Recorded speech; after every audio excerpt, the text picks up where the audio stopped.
बिस्मिल्लाहिर्रहमानिर्रहीम। कंटिन्यू करेंगे dear students. हमने जैसे कि प्रीवियस वीडियो में देखा स्ट्रक्चर ऑफ एन एटम के अंदर न्यूक्लियस को, शेल्स को डिस्कस किया, न्यूट्रॉन, प्रोटॉन एंड इलेक्ट्रॉन को डिस्कस किया। अब हम देखते हैं what is the electronic configuration. Electronic configuration क्या है? How electrons are distributed into different orbitals. Electrons कैसे ऑर्बिटल्स में डिस्ट्रीब्यूट होते हैं। 4 शेल्स इसमें हम देखेंगे, उसकी एग्जांपल्स लेंगे, first, second, third and fourth. ये 4 शेल को हम देखेंगे और distribution of electron in such a manner is called electronic configuration. मैंने आपसे क्या कहा है कि इलेक्ट्रॉनिक कन्फिग्रेशन क्या है? इलेक्ट्रॉन का डिस्ट्रीब्यूट होना इस मैनर के अंदर, उसको हम इलेक्ट्रॉनिक कन्फिग्रेशन कहते हैं। ये क्या है? पहले आपको फार्मूला पता होना चाहिए, 2n²। 2n²। आप जैसे कि ये देख सकते हैं, ये first shell, second, third, fourth, इन सब में पहले 2n² फार्मूला लिखा है, ये आपको याद करना होगा। इसमें n क्या है? n is the number of shell. अगर आपको कोई कहता है कि how many electrons are present in first shell, किसी भी एटम के फर्स्ट शेल में कितने इलेक्ट्रॉन होते हैं, तो आप उसको कैसे बताएंगे? 2n² लिखेंगे। उसने फर्स्ट शेल का पूछा है तो n क्या है? मैंने आपको कहा है नंबर ऑफ शेल। तो आप उसमें क्या करेंगे? n की जगह 1 पुट करेंगे। 1 का स्क्वायर क्या आ गया? 1 ही आ गया। फिर 2 × 1 2। आप उसको बोलेंगे there are 2 electrons are present in the first shell of any atom. किसी भी एटम के फर्स्ट शेल में कितने इलेक्ट्रॉन हुए? 2 इलेक्ट्रॉन हुए। इसी तरह अगर आप सेकंड शेल को देखें, उसमें आप n की जगह क्या पुट कर देंगे? 2, क्योंकि सेकंड है, बहुत ज़्यादा इजी फार्मूला है 2n²।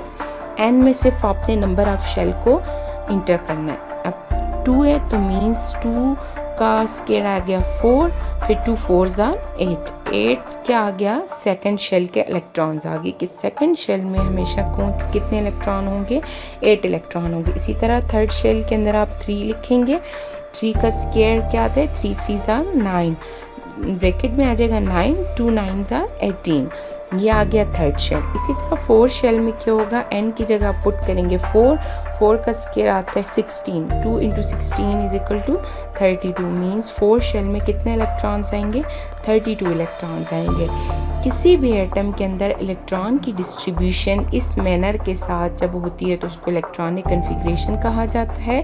फर्स्ट शेल के अंदर 2 इलेक्ट्रॉन्स होंगे, सेकंड के अंदर 8 होंगे, थर्ड के अंदर 18 होंगे, फोर्थ के अंदर 32 होंगे। यहाँ पर मैं आपको एक सिंपल से एलिमेंट की एग्जांपल देती चलूँ कि अगर कार्बन है, कार्बन का एटॉमिक नंबर है 6, आप कैसे डिस्ट्रीब्यूट करेंगे उसके इलेक्ट्रॉन्स को? फर्स्ट शेल में उसके लिख देंगे आप 2 इलेक्ट्रॉन, सेकंड शेल में उसके कितने आ जाएंगे?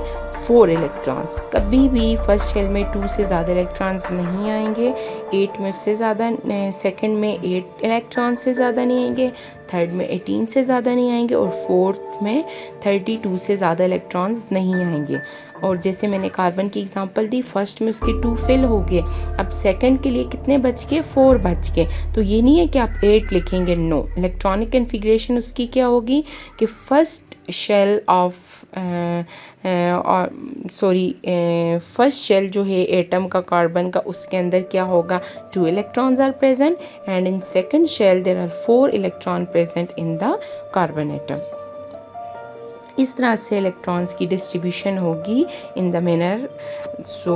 2n² का फार्मूला आपने याद रखना है। उसके बाद इजीली आप किसी भी शेल के नंबर का जो इलेक्ट्रॉन्स है उसको आप जो है फाइंड आउट कर सकते हैं कि इसके इतने नंबर वाली शेल में कितने इलेक्ट्रॉन प्रेजेंट होंगे। सिर्फ आपने 2n² याद रखना है and n is the number of shell, कि कौन सा नंबर है जिसके अंदर इलेक्ट्रॉन पुट करने, और आपने उसमें फार्मूला जो है लगा के देख लेना कि इसमें कितने इलेक्ट्रॉन्स आ सकते हैं।